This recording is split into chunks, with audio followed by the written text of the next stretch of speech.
怎么不打呼噜有效方法。如闻医生特邀专家王延辉，西安市第3医院耳鼻咽喉科副主任医师。我们打呼噜的原因呢，主要是由于我们平躺的时候舌根后坠，气流高速通过时候引起的一个震动产生的。像这种情况呢，产生原因首先第一个就是我们口腔的异常，比如说肥胖呀，或者一个肌力的异常。还有一种情况呢，是在营救以后出现一个打呼噜。还有一些人呢，是因为一些基础性疾病，比如说甲状腺功能低下，或者一些糖尿病啊、高血压，它都会引起打呼。当然这种打呼时间长了后，对我们的心血管、神经系统都会产生重大的影响。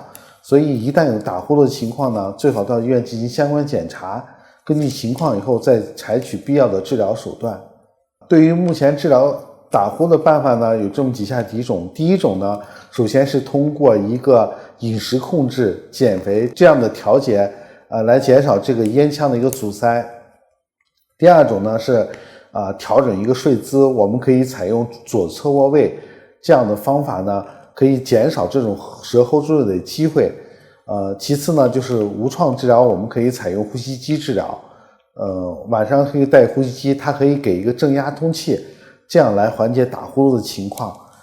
第四种呢，我们可以带一些口腔的叫醒器，这种的话在儿童效果是非常明显的。